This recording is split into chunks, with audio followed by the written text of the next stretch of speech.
नमस्कार, माझ्या व्हिडिओमध्ये आपले स्वागत आहे. तर आज मी तुम्हाला हे दाखवणार आहे की प्रिन्सेस कट ब्लाऊज कसा टिच करायचा आणि बिना अस्तरचा ब्लाऊज आहे, म्हणजे साधा ब्लाऊज आहे, तर तो कसा टिच करायचा तर ते बघूया आपण. तर कमी वेळेमध्ये आणि कमीत कमी वेळेमध्ये कसा टिच करून होतो ते पण बघणार आहोत. तर हे बघा, मी सगळ्यात अगोदर काय करते, गळ्याचे जे आपले आपण क्रॉसमध्ये काढलेल्या पट्ट्या असतात ना, हे बघा 1-1 इंचाच्या मी अशा पट्ट्या काढलेल्या आहेत त्या. तर मी त्या पट्ट्या अगोदर जॉईंट करून घेते. कारण काय होतं आहे, आपण अगोदर जर पट्ट्या जॉईंट करून घेतल्या त्या इकडे तिकडे जात नाही, कारण छोट्या छोट्या असतात त्या.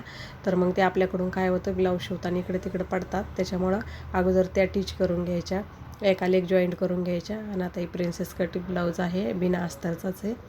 तर एकदम साध्या पद्धतीमध्ये आणि एकदम कमी वेळेमध्ये कसा टिच करता येतो ते मी दाखवते. हे बघा, अगोदर असं आहे ना, हे प्रिन्सेस कटचे हे ना अगोदर असे जोडून घ्यायचे आणि त्याला वरतून 2 टिप मारायच्या. आणि मी काय करते, 2 टिप मारल्यानंतर पण असं वरतून असं झोळ वगैरे असं दिसू नये, कुठं अशा चुन्या वगैरे दिसू नये, याच्यासाठी मी वरतून याच्यावरती ना एक दाब टिप टाकते. त्याच्यामुळे एकदम फिनिशिंग एकदम व्यवस्थित येते. हे बघा, एकदम व्यवस्थित किती छान अशी फिनिशिंग येते. जर कुठं आपल्याला खालीवर कपडा वाटला तर मग तेव्हा असा कट करून टाकायचा. आता खालची कमरेची पट्टी पण लगेच जॉईंट करून घ्यायची. कमरेची पट्टी जॉईंट करताना म्हणजे मी हात शिलाई करणार नाही आहे, त्याच्यामुळे मी तीच पट्टी डबल फोल्ड करून टिप मारते त्याची. आणि जर तुम्हाला हात शिलाई करायची जर असेल तर हात शिलाई करू शकता, पण मी नाही करणार आहे, त्याच्यामुळे मी अशी डबल टिप मारली आहे तिथं. आणि आता लगेच आपल्याला हुक पट्टी पण लावून घ्यायची.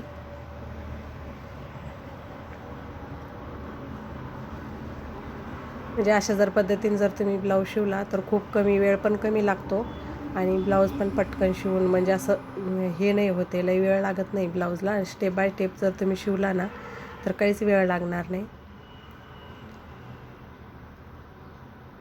हे बघा, खालच्या साईडनं अगोदर जोडून घ्यायचं, खालच्या साईडनं जोडत जायचं आणि अजिबात खेचायचा नाही कपडा.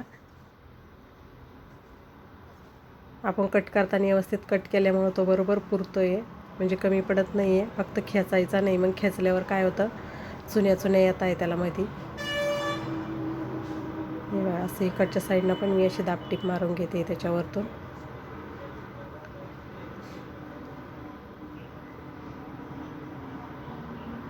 या अस्तरच्याला पण अशी दाबटीप मारायची आणि साधं ब्लाऊज असलं ना त्याला पण अशी दाबटीप मारायची. मी अस्तरच्या याला पण मारते आणि साध्या याला पण मारते. लगेच आता आयपट्टी लावून घ्यायची.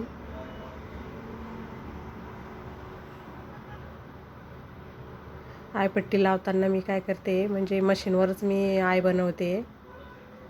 हे बघा, म्हणजे वेळ पण कमी लागतो आणि दोऱ्याच्या आयपेक्षा मला हेच आय म्हणजे असं करायला पण सोपे वाटतात.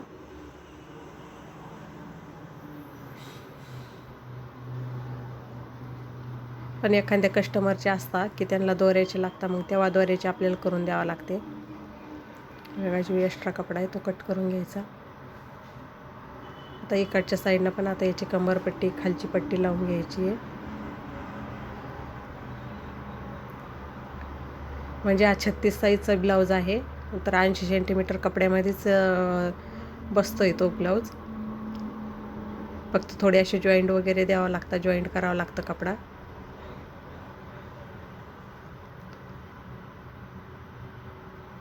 हात शिलाईची पण गरज नाही, अशी जर टिप जर मारली जर तुम्ही तर.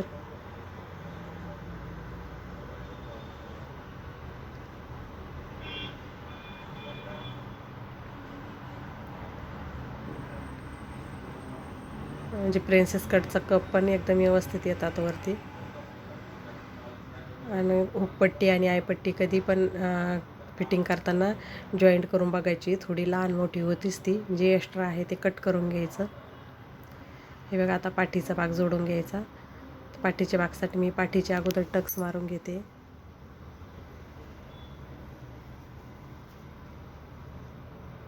दोन्ही साईडचे असे टक्स मारून घ्यायचे. आता नंतर याला कमरपट्टी लावायची. मी मागची पट्टी पण त्याला पण मी हात शिलाई करणार नाही आहे, ती पण मी तशीच मध्ये फोल्ड करणार आहे. हात शिलाई केली तरी पण छान वाटतं, पण मी नाही करणार आहे. म्हणजे बरेचसे कस्टमरचं कसं असतं, हात शिलाई नंतर निघते, तर मग त्या म्हणे की नाही अशी टिपच मारून द्या, म्हणून मग मी तशी टिप टाकते त्याला.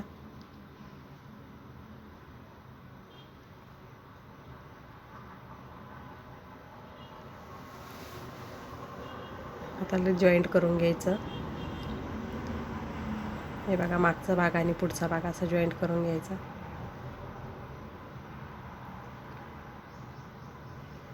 मी शोल्डर उतार देत नाही आहे, आणि असं मग असं हे एक जॉईंट करता वेळेसच बघा, एक टिप सरळ मारते आणि एक थोडीशी क्रॉस घेते, म्हणजे त्याच्यामध्ये आपले शोल्डर जे उतार असताना ते निघून जातात. आता लगेच गळ्याची पायपिंग करून घ्यायची. पायपिंग करताना पण कपडा आहे ना, थोडासा मधल्या बोटावर जास्त प्रेशर द्यायचं, मधल्या बोटानेच कपडा थोडा थोडा खेचायचा, म्हणजे त्याच्यामुळं काय होतं, एकदम व्यवस्थित पायपिंग येते.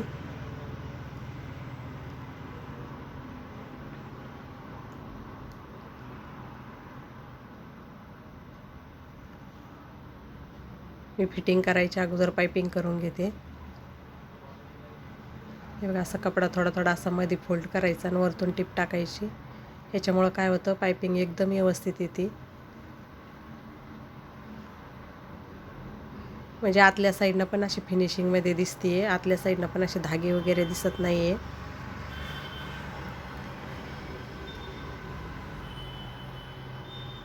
मी माझ्या बरेच व्हिडिओमध्ये सांगितलेलं आहे पायपिंग कशी करायची ते, आणि मी पायपिंगवरती पण व्हिडिओ बनवलेला आहे, तो पण तुम्ही माझ्या चॅनलवरती जाऊन बघा, जर तुम्हाला पायपिंगविषयी जर काही इश्यू असेल तर.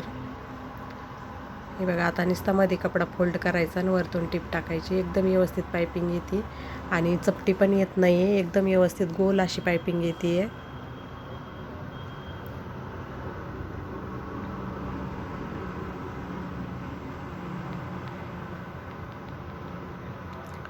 तर हा बिना अस्तरचा ब्लाऊज आहे, तर याला शिवायला अर्धा तास लागतो. अर्ध्या तासामध्येच हा ब्लाऊज शिवून होतो.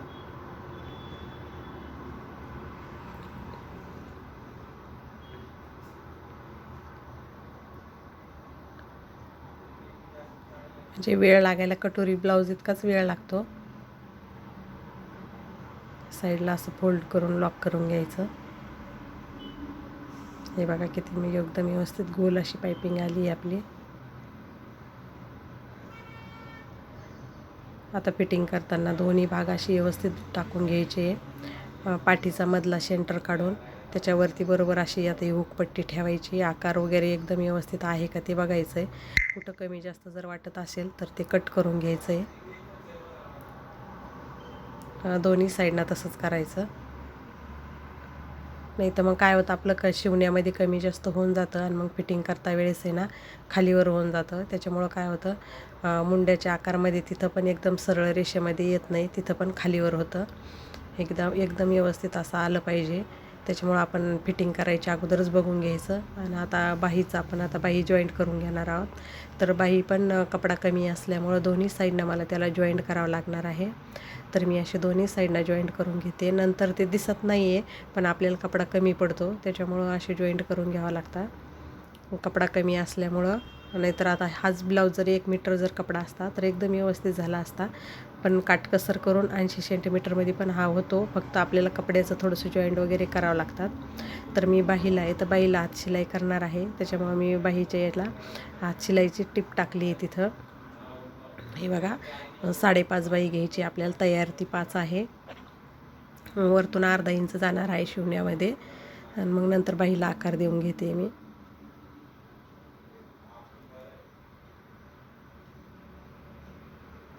हे बघा, असा बाईला आकार देऊन घेतला.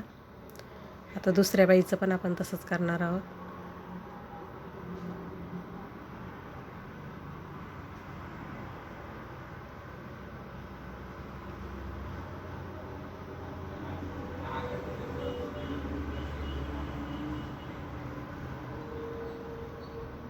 म्हणजे छोटीच बाई आहे, 5चीच बाई आहे ती.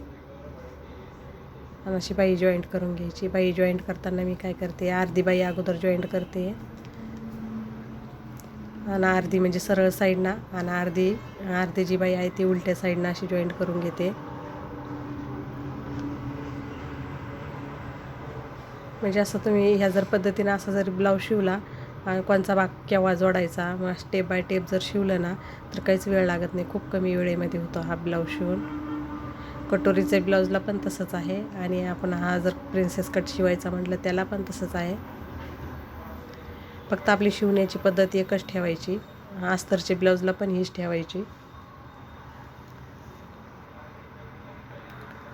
मग आता इकडच्या साईडची पण बाई आपण अशी जोडून घेणार आहोत.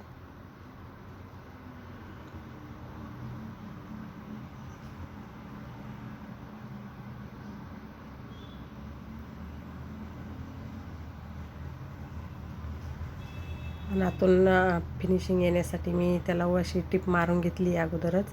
आणि मग आता फिटिंगचे जे माप आहे ना, आपली फिटिंगचे मापं टाकून घ्यायची त्याच्यावरती, आणि अशी सरळ टिप घ्यायची. सरळ फिटिंगमध्ये घ्यायचं त्याला, किंवा तुम्ही अशा स्केलच्या साह्यानं जरी सरळ रेष आखून घेतली तरी पण चालते. पण आता मला सवय असल्यामुळं मी बरोबर माझी ती सरळच येते. पण जे नवीन शिकणारे आहेत तर त्यांनी अशी सरळ अगोदर स्केलनं रेष मारूनच घ्यायची, म्हणजे आपली इकडे तिकडं कुठं हे होणार नाही, फिटिंग पण एकदम येऊ. प्रिन्सेस कट जोडण्याचा व्हिडिओ कसा वाटला, थँक्यू.